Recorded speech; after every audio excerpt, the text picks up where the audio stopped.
Welcome back to beauty and fitness. आज का हमारा टॉपिक है problem areas and of course your diet that goes along with it. अभी हमारे साथ मौजूद है two fitness experts. We have Tamkeen for the ladies and we have Tahseen for the man. So we have two different perspectives. हम usually क्या करते हैं कि हम जनरली फिटनेस के बारे में बात करते हैं, लेकिन आज हमने सोचा है कि why not get a physical expert for the main and a physical expert for the women, ताकि आपको पता चले कि आपकी जो बॉडी की जो टाइप्स है, आपके कैसे जो आपकी बॉडी ग्रो करती है, because we have to admit कि हमारी growing process are very different. तो हम उस लिहाज से आज बात कर रहे हैं। तो हमने शुरू किया था शो विद जनरल फिटनेस रजीम कि आपके क्या होना चाहिए, आपको कैसे बिल्डअप करना चाहिए, लेकिन इट्स वेरी इंपॉर्टेंट कि हम दोबारा शुरू पे जाए कि हमने प्रॉब्लम एरियाज़ की जो बात की थी। आपने बोला था फॉर मेन एब्डोमेन एरिया होता है ज़्यादा प्रॉब्लमेटिक, और आपने बोला था कि basically every problem for a woman is a problem area. तो आप हमें बताएं कि जब लोग वेट लॉस के लिए जाते हैं, बिल्डअप के लिए नहीं जाते, प्रॉपर वर्कआउट के लिए नहीं जाते, तो फिर आप कौन सी एक्सरसाइजेज रेकमेंड करते हैं for the abdomen area and the thigh area for men? या एक्चुअली फर्स्ट ऑफ ऑल कि जब आप अपनी बॉडी का वेट लूज़ करने जाते हैं तो इनिशियली आपको अपनी एक्सरसाइज के शेड्यूल के अंदर आपको अपनी कार्डियो एक्सरसाइज ज़्यादा इन्वॉल्व करनी चाहिए। बेसिकली कार्डियो जो है वो आपका टोटल जो है वो आपका कैलोरीज लॉस करने के लिए, फैट्स लॉस करने के लिए जो है ना, ये सबसे बेस्ट एक्सरसाइजेज हैं कार्डियो। और कार्डियो में भी डिफरेंट आ जाती है एक्सरसाइज। कार्डियो में सबसे पहली बहुत अच्छी एक्सरसाइज जो एक है वो है कि stationary cycle. You have to do a stationary cycle for almost 15 minutes और 20 मिनट्स, क्योंकि जितना आप इसको लॉन्ग करेंगे ना उतना आपका ये फैट्स बर्न करेगा। Regarding your lower abdominal, your thighs, stationary cycle is the perfect thing for your for cut down your fats of your thighs and your lower abs. Right. उसके अलावा जिम में एक 2-3 तरह की मशीन्स होती हैं जिसको ट्विस्टर होता है। ट्विस्टर से क्या होता है कि आप खड़े होकर ट्विस्ट करते हैं, तो ट्विस्ट से आपकी जितनी भी ये साइड्स जो होती हैं लव हैंडल्स आपके जी, यस, लव हैंडल्स इससे आपके टोन अप होते हैं। अच्छा, तो ये मेन में भी ये प्रॉब्लम होती है लव हैंडल्स की? अच्छा, वैसे इस तरह वो भी वुमेन में होती है लव हैंडल्स की प्रॉब्लम। अच्छा, तो फिर ये ट्विस्टिंग वाली जो एक्सरसाइज ट्विस्टिंग हो गई। उसके अलावा जो है वो फिर आप इसकी क्रंचेस करते हैं। फिर जब आप एब्डोमिनल के ऊपर पूरा वर्कआउट कंसंट्रेट कर रहे होते हैं तो उसमें इनिशियली आपके क्रंचेस आते हैं, डीप क्रंचेस आते हैं, आपकी जो है वो लेग रेजेस होती हैं। फिर लेग रेजेस के अंदर आप उस लेग रेजेस के साथ साथ, बिकॉज के put your hands behind your back to support your back initial, क्योंकि इस एक्सरसाइज के अंदर जब आप एब्डोमिनल पार्ट पे एक्सरसाइज कर रहे होते हैं तो आपकी लोअर बैक पे बहुत ज़्यादा स्ट्रेस पड़ रही होती है। It is very necessary to take care of your lower back, क्योंकि इनिशियली जो मोस्टली जो लोगों में प्रॉब्लम्स आ जाती हैं एब्स की एक्सरसाइजेस करने में लोअर की, वो उनके लोअर बैक पेन करने लगते हैं because of they are not strengthening their core. Exactly, ये स्ट्रेंथ की बहुत इंपॉर्टेंट आपने बात की है कि ये योगा और एरोबिक्स में भी आपकी स्ट्रेंथ बहुत बिल्डअप होती है, राइट? कि अगर आपको लगता है कि आप इतनी टोन डाउन एक्सरसाइज कर रहे हैं योगा के लिहाज से, लेकिन योगा आपकी बोन्स को बहुत स्ट्रॉन्ग करता है and really builds up your stamina. तो आप रेकमेंड करते हैं फॉर मेन योगा? या श्योर, योगा तो आप इनिशियली योगा बेस्ट है कि आपकी टोटल फिटनेस है आपकी बॉडी की। योगा में आप विदाउट वेट्स वो चीज़ें डेवलप कर लेते हैं जो आप वेट्स के साथ भी नहीं कर सकते। हाँ, बिल्कुल। बेसिकली आपको इंटरनली स्ट्रेंथनिंग बहुत ज़रूरी है, आपकी कोर स्ट्रेंथ होना बहुत ज़रूरी है। अगर आपकी बैक, लोअर बैक आपका स्ट्रेंथ होगा उसके अंदर, तो आप anything you can do in fitness ना, आप एक्सरसाइजेस कर सकते हैं, बहुत हैवी वेट तक जा सकते हैं। सही है ना? कि आपका जो एक टारगेट होगा, जस्ट लाइक कि आप लोग देखते हैं कि जो है हमें जो है वो बॉलीवुड स्टार जस्ट लाइक उसकी फिजिक तक जाना है, उसको जो है ना कैच करना है, तो उसके लिए आपको बहुत ज़रूरी है कि इनिशियली आपकी जो बेसिक्स चीज़ें हैं ना वो आपकी स्ट्रेंथन हो, जी, आपकी स्टैमिना बिल्डअप हो। तो अच्छा तमकीन, आप बताएं कि हमने फॉर मेन हमने प्रॉब्लम एरियाज़ के बारे में थोड़ी बहुत बात कर ली, तो आप हमें वुमेन के जो प्रॉब्लम एरियाज़ है आप उसके लिए क्या कर सकते हैं? जैसे कि आपकी एब्डोमेन है, आपके थाइज़ है।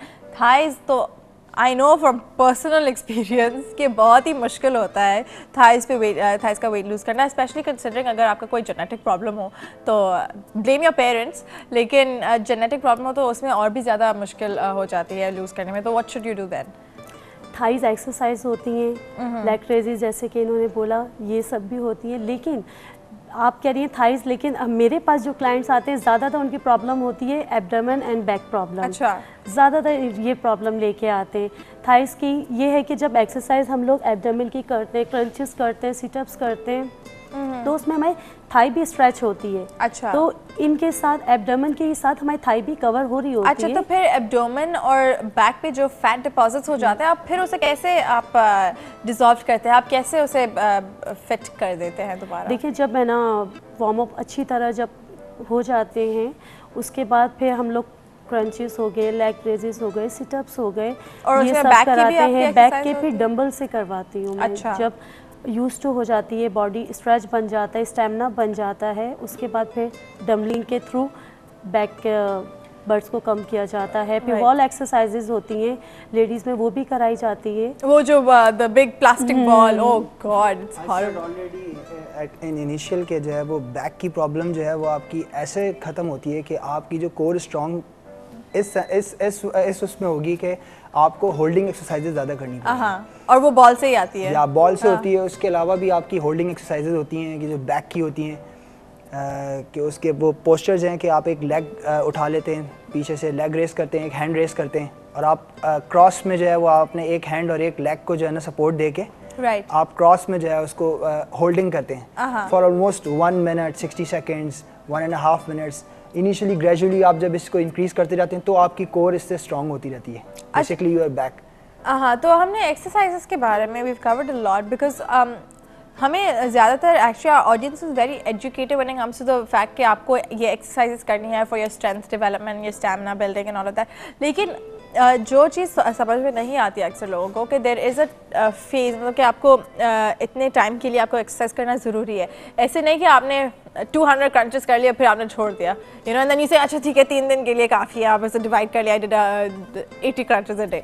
तो हमें कैसे कंटिन्यू रिजीम आपको कंटिन्यू रखना चाहिए? शुरू में इनिशियली आपको कितने टाइम के लिए आपको एक्सरसाइज करना चाहिए, for how many days in a week, for men and for women? You have to make a schedule कि पहले तो आप अपनी ये देखें कि आपकी फिजिबिलिटी कैसी है, कि आप कैसे आ सकते हैं जिम में, किस टाइम पे आपके लिए बहुत सूटेबल है कि आप जिम को वो टाइम दें। उसके अलावा आप अपना एक शेड्यूल मेंटेन करें कि नॉट नेसेसरी कि you have to do an abdominal exercises daily, you just do it in alternate days initially, and you just do it for 15 to 20 minutes. आप 15 से 20 मिनट अगर एक्सरसाइज करते हैं इनिशियल स्टेज के ऊपर स्टमक की, और 2-3 जो बेसिक एक्सरसाइजेज हैं, आपके क्रंचेस हो गए, आपके लेग रेजेस हो गए स्टैंड पे, उसके अलावा आपका ट्विस्टर हो गया, तो ये क्या करेगा, आपका इनिशियली जो आपका जो फैट जो अपर मसल के ऊपर डेवलप हुआ होगा उसको ये आहिस्ता आहिस्ता डिसॉल्व करके ब्लड सर्कुलेशन से आउट करेगा आपकी उस पर्टिकुलर पार्ट से। You have to do this for 20 minutes. Yeah, 20 minutes for initial stage. Initial stage. After that you have to make it gradually. आप इसका time increase करते जाएंगे, और एक वक्त आएगा कि आप 45 minutes for 60 minutes आप इसकी एप्स की एक्सरसाइजेस कर रहे होंगे फॉर alternate days. बिकॉज कि कोई भी आप एक्सरसाइज करते हैं तो उसके बाद आपको मिनिमम 48 आवर्स का आपको उस मसल पे रेस्ट देना चाहिए। अच्छा, क्योंकि आप मसल्स पुल भी हो सकते हैं, हो जाते हैं, बिकॉज कि हम लोगों का डाइट इनटेक वैसा नहीं होता, हम लोग मिनरल्स और हम लोग जो है ना ड्रिंक्स वो नहीं ले रहे। डाइट के बारे में हम डेफिनेटली बात करेंगे इन आवर लास्ट सेगमेंट, लेकिन उससे पहले तमकीन प्लीज टेल अस के ये जो जैसे कि इन्होंने बताया फॉर मैन कि आपको कितने टाइम के लिए एक्सरसाइज करनी चाहिए, फॉर वुमेन बिकॉज वुमेन इतनी वो ज़्यादा हाई एक्सरसाइज नहीं करती हैं, हाई मतलब वेट्स या सॉरी टॉलरेंस कम होता है तो अच्छा, ऐसी कोई बात नहीं है टॉलरेंस का। Women have a lot of patience वैसे, लेकिन टाइम की भी बात आ जाती है। कभी कभी बच्चे यहाँ पे घूम रहे हैं, चीख रहे हैं, खाना बनाना है, क्या कुछ नहीं करना आता घर में। तो ये है कि एक्सरसाइज वुमेन कितना भी चाले 10 मिनट से ज़्यादा कर ही नहीं सकती है। हाँ, लेकिन वैसे तबकीन थिंक अबाउट इट, अगर नॉर्मली वो इतनी एक्सरसाइज कर रही होती है, लाइक भाग रही है उनके पीछे ये किचन में इतना टाइम है, तो लेकिन इट्स वेरी इंपॉर्टेंट कि आप अलग से भी एक्सरसाइज करें। बहुत लोग यही समझते हैं कि मैं किचन में आज खाना पकाया, इतनी स्वेटिंग है, बस खत्म, मेरी एक्सरसाइज हो गई तो आप उन लोगों को क्या बोलेंगे? ये एक्सरसाइज नहीं होती, ये होती हमें थकन हो जाती है। ये अक्सर लोग सोचते हैं कि आज तो हमने इतना काम किया, लेकिन उस काम में अगर 10 मिनट भागी दौड़ी उसके बाद रेस्ट कर लिया, राइट, ठीक है, कंटिन्यू नहीं हुई, तो ये थकन, बॉडी थक जाती है हमारी, लेकिन ये हमारी जो फैट है वो बर्न नहीं होते। तो आप क्या रेकमेंड करते हैं कि डेली औरतों को कितनी देर तक एक्सरसाइज करनी चाहिए कंटिन्यू 30 मिनट वार्म अप के बाद जो उनका प्रॉब्लम एरिया है कंटिन्यू उन्हें 30 मिनट लाजमी एक्सरसाइज करनी चाहिए। अच्छा, on that note do it consistently. Do it करना, हाँ ऐसे नहीं कि 5 मिनट आपने एक्सरसाइज की फिर टेक अ ब्रीदर, थोड़ा सा पानी पिया, दोबारा क्या, do it continuously. On that note हम लेंगे एक छोटी सी commercial break, don't go anywhere. हम इसके बाद हम बात करेंगे डाइट के बारे में कि आप जब एक्सरसाइज कर रहे हैं आपको कैसी डाइट कंज्यूम करनी चाहिए for weight loss and for weight gain. So don't go anywhere, will be right back.